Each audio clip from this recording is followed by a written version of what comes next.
हरिओम. पसायदान. योगदास श्री जयगणेश जोशी यांनी केलेले निरूपण. प्रवचन क्रमांक 56. अनुबंधनात्मक रचना भाग 12. आपण मानवी जगण्याच्या पारंपरिक 3 अवस्था मानल्या आहेत. नरक, मर्त्य, स्वर्ग म्हणजेच पाताळलोक, मृत्यूलोक, स्वर्गलोक. किंवा त्रिगुणांप्रमाणे पृथक्करण करायचे झाल्यास तम, रज, सत्व या 3 गुणांमुळे या अशा अवस्था प्राप्त होतात. हे तीनही लोक कोठेही पृथ्वीच्या बाहेर नाहीत, ते येथेच पृथ्वीवर आहेत. म्हणजे राहणीमानाप्रमाणे, आर्थिक परिस्थितीप्रमाणे वर्गवारी करायची झाल्यास गरीब परिस्थिती, मध्यम परिस्थिती आणि श्रीमंत परिस्थिती अशा 3 अवस्था आहेत. नरक किंवा पाताळलोक म्हणजे पापी लोक. यांनी तमोगुणाच्या आहारी जाऊन आपल्या गत आयुष्यात भोगमय, अयोगिक, अनात्म वर्तन केलेले असते. चोऱ्या, मारामाऱ्या, दरोडे, खून, बलात्कार, बळजबरी इत्यादी अमानवी वर्तन केलेले असते. यामुळे त्यांचे वर्तन औषात्म्याला अनुसरून न होता देह आणि मनाच्या आहारी जाऊन स्वैर, अनैसर्गिक, अनीतिमय झालेले असते. असे वर्तन आत्मपरब्रह्माच्या औषात्म्याला अशोभनीय असते. याचा परिणाम म्हणून असा औषात्मा नियोजित अपेक्षित सृष्टीलीला अनुभवू शकत नाही. त्याऐवजी तो देह आणि मन यांच्या जबर भोगमय वृत्तीमुळे नको ती अनपेक्षित सृष्टीलीला अनुभवतो. यथाकाळी देह थकला की त्याचे कलेवर होते. औषात्म्याला त्याचा त्याग करावाच लागतो. त्यावेळी औषात्मा मुक्त होऊ शकत नाही. त्याने अपेक्षित न अनुभवलेल्या सृष्टीलीलेचे संचित तयार होते. यामुळे देहमृत होताना औषात्मा अतृप्त राहतो. त्याला त्याचे ते संचित झाकोळून घेते. यामुळे नाईलाजाने त्याला अमुक्तावस्थेत ते संचित उपभोगून संपवण्यासाठी पुन्हा देह धारण करावा लागतो. या पुनर्जन्मात अशांना अतिनीच कोटीचे हाल, भयावह अपेष्टा, असह्य दुःख, यातनामय कष्ट, मानसिक त्रास, देहपीडा, आर्थिक हाल, एकूणच वैताग सहन करत आयुष्य जगावे लागते.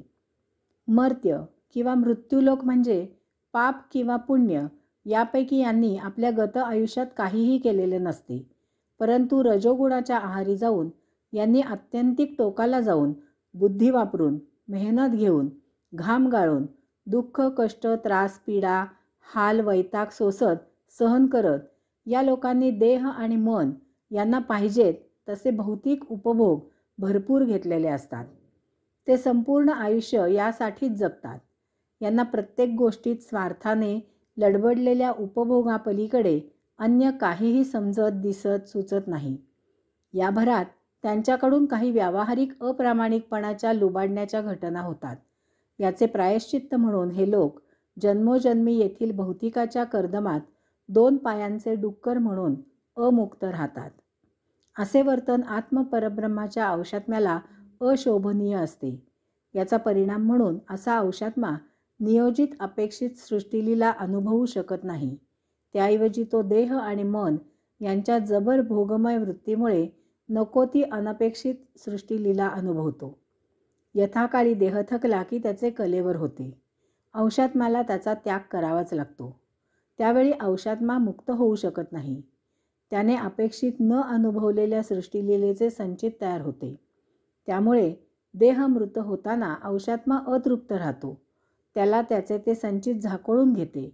यामुळे नाईलाजाने त्याला अमुक्तावस्थेत ते संचित उपभोगून संपवण्यासाठी पुन्हा देह धारण करावा लागतो. असे लोक भरपूर मेहनत घेत, आपल्या गतसंचितामधील उपभोग घेत आणि या जन्मी पुन्हा उपभोग घेत संचितात भर घालत सतत जन्ममरणाचे असे फेरे घेतात.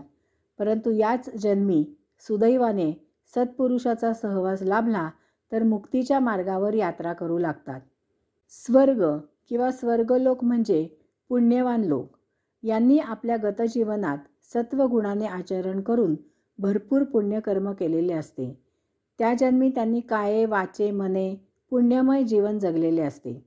परोपकार हा त्यांचा त्या जीवनात स्थायी भाव असतो. यामुळे त्यांचा पुण्यसंचय झालेला असतो. या पुण्याईमुळे ते या जन्मी मनमुराद उपभोग घेतात. त्यांना जी इच्छा होईल ते उपलब्ध होते. त्यांचे जीवन विना दुःख, विना कष्ट, विना मेहनत, विना सायास अशा प्रकारे मौज मजा चंगळ करत व्यतीत होत असते. यांच्याकडे सर्व सुखसोयींची रेलचेल असते. अशांचा एखादा परिचित, "बाबा रे, मला जरा तुझा सदरा घालायला दे," अशी गंमत करतात. उपभोगांमुळे या त्यांच्या पुण्याचा संचय समाप्त झाला आणि तो यथाकाळी संपतोच, की मग हे लोक स्वर्ग किंवा स्वर्ग लोकांमधून मर्त्य किंवा मृत्यूलोकी जन्माला येतात. त्यावेळी ते निष्कलंक असतात. तेथे सुबुद्धी होऊन किंवा सत्पुरुषाचा सहवास घडून जर त्यांनी आत्माचरण केले तर मुक्त होतात. परंतु जर असे न होता तेथे त्यांनी अनात्मचरण केले तर त्याचे संचित साचते आणि ते मुक्तीच्या उंबरठ्यावरून माघारी येऊन पुन्हा जन्ममृत्यूच्या फेऱ्यात अडकतात. त्यामुळे 3 अवस्था समाजात पाहायला मिळतात. 1. अन्न वस्त्र निवारा याची वानवा असलेली दुःखद आणि यामुळे गरीब अवस्था. 2. खाऊन पिऊन सुखद असलेली मध्यम अवस्था. आणि 3. सर्व सुखसोयींची कायम उपलब्ध असलेली श्रीमंती अवस्था. अशा विषम परिस्थितीमुळे समाजात सलोखा, एकात्मता, समानता असत नाही. यासाठी माऊलींचे पसायदान या 3ही परिस्थितींमधील लोकांना ईश्वरनिष्ठ या समान भूमिकेवर आणू इच्छिते. हे जाणून घेण्यासाठी या आपल्या प्रवचनाच्या निरूपणासाठी आपण समाजाच्या सुखदुःखद, आनंदमय, कैवल्य अशा 3 श्रेणी गृहीत धरू. पहिली सुखदुःखद श्रेणी पहिल्या ओवीपासून 4थ्या ओवीपर्यंत आहे. येथे खळ व्यंकटी प्रवृत्त लोक आणि दुरित लोक वास्तव्याला आहेत. त्यांच्यापैकी उपरती होऊन जे आले त्यांना माऊलींनी मागणे मागून त्याच्या अंमलबजावणीसाठी उपाय सुचवून त्याची अंमलबजावणी ईश्वरनिष्ठांकडून करवून घेऊन मूळ आत्मप्रवाहात आणले. ईश्वरनिष्ठांनी कितीही झटून प्रयत्न केले तरी सुखदुःखद या श्रेणीमधील संपूर्ण समाज प्रगत होणे शक्य नाही. काही समाजच प्रगत होईल आणि याच ईश्वरनिष्ठांमुळे त्यांच्याकडून सतत होत असलेल्या मांगल्याच्या वर्षावामुळे उर्वरित सुखदुःखद श्रेणीतील लोक यथाकाळी हळूहळू मूळ आत्मप्रवाहात सामील होतील आणि याचबरोबर प्रगत न झालेला नवीन समाज उदयाला येईल. सुखदुःखद या श्रेणीमध्ये प्रगत झालेले, प्रगत होत असलेले आणि प्रगत न झालेले असे 3 स्तर कायमच राहणार. कधीही अशी वेळ येणार नाही की सुखदुःखद या श्रेणीमधील 100% समाज आत्मप्रगत झालेला असेल. यामुळे ईश्वरनिष्ठांचे प्रयत्न ही एक सतत सुरू राहणारी प्रक्रिया आहे. येथे ईश्वरनिष्ठांची मांदियाळी जुनी जाऊन नवी येत राहतील. ती नव्या युगात नव्या पद्धतीने समाजाला आत्मप्रगत करण्याचे कार्य करत राहतील. यामधूनच दुसऱ्या आनंदमय श्रेणीमध्ये प्रवेश होत राहील. दुसरी आनंदमय श्रेणी 5व्या ते 7व्या ओवीपर्यंत आहे. येथे पहिल्या ओवीपासून 4थ्या ओवीपर्यंत सुखदुःखद या श्रेणीमधून प्रगत होऊन त्या पलीकडे असलेले आनंदमय लोक वास्तव्याला आहेत. ईश्वरनिष्ठांच्या सतत मंगलमय वर्षावामुळे, त्यांच्या अथक उपदेशामुळे येथील लोकांना आपण आत्मांश आहोत, तसेच या भूतलावर आपल्या येण्याचा उद्देश आणि आपली ही भूतलावरील यात्रा आत्मपरब्रह्मामुळे आत्मपरब्रह्मासाठी आत्मपरब्रह्माकडून होत आहे याची त्यांना जाण आहे. यात आपला सहभाग आत्मपरब्रह्माने दिलेल्या प्राप्त देहाचा, प्राप्त परिस्थितीचा जास्तीत जास्त सदुपयोग करून आत्मपरब्रह्माचरण करून आत्मपरब्रह्मासाठी सृष्टीलीला अनुभवणे इतकाच मर्यादित आहे. यात आपण चुकूनही देहादी इंद्रियांच्या आहारी जायचे नाही. मनाच्या सक्रियतेला आळा घालायचा. आपला मी कधीही उद्भवू द्यायचा नाही. आनंदमय या श्रेणीमध्ये प्रगत झालेले, प्रगत होत असलेले आणि प्रगत न झालेले असे 3 स्तर कायम राहणारच. कधीही अशी वेळ येणार नाही की आनंदमय या श्रेणीमधील 100% समाज आत्मप्रगत झालेला असेल. यामुळे ईश्वरनिष्ठांचे प्रयत्न ही एक सतत सुरू राहणारी प्रक्रिया आहे. यायोगे एक अद्भुत घडते. उदाहरण घेऊन हे जाणून घेऊ. समजा शेजारी शेजारी जास्वंदीची 4 झाडे आहेत. त्यापैकी एका जास्वंदीला लाल, दुसरीला पिवळे, तिसरीला पांढरे आणि चौथीला जांभळे अशा रंगाची फुले येत आहेत.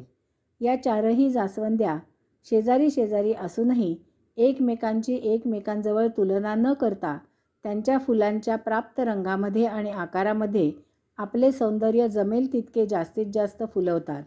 सर्वच त्यांच्या त्यांच्या जागी छान, सुंदर, अप्रतिम लावण्य दर्शवतात. आनंदाने डौलात फुलत असतात. मुंगीला तिचे तिला स्वतंत्र सौंदर्य आहे. हत्तीला त्याचे त्याला स्वतंत्र सौंदर्य आहे. चिमणीला तिचे तिला स्वतंत्र सौंदर्य आहे. माशाला त्याचे त्याला स्वतंत्र सौंदर्य आहे. येथे तुलना करण्याचा प्रश्नच येत नाही. तो आपल्या नैसर्गिक प्राप्त परिस्थितीत आपापले जीवन मोठ्या आनंदाने मजेत जगत आहे. या आनंदमय श्रेणीमध्ये नेमके असेच घडते. जो तो त्याच्या त्याच्या प्राप्त परिस्थितीत मोठ्या मजेत आनंदाने जीवन जगत असतो.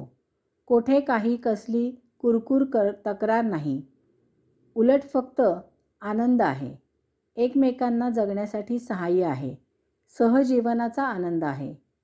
तिसरी कैवल्य श्रेणी ही 8व्या आणि 9व्या ओवीत आहे. येथे ग्रंथोपजीवी बुद्धिजीवी लोक वास्तव्याला आहेत.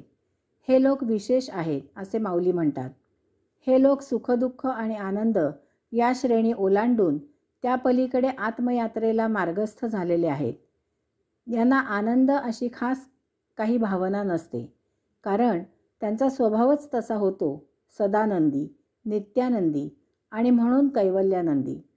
ते कैवल्य या सहजावस्थेत जीवन जगतात. विशेष खास नाव द्यावे अशी त्यांना भावना नसते. भगवद्गीतेने यालाच स्थितप्रज्ञ असे गौरवले आहे. सर्वात लहान, मोठा, सुखद, दुःखद, आनंदी अशा प्रत्येक प्रसंगी हे कमालीचे थंड राहून कार्य करतात. कसल्याही भावभावना यांच्याकडून दृश्य स्वरूपात व्यक्त होत नाहीत, परंतु कामाला, मदतीला सर्वात पुढे असतात. तेथे जराही श्रेय घेण्याचा प्रयत्न नसतो. काम झाले की प्रशांतपणे तेथून दूर होतात. हरिओम.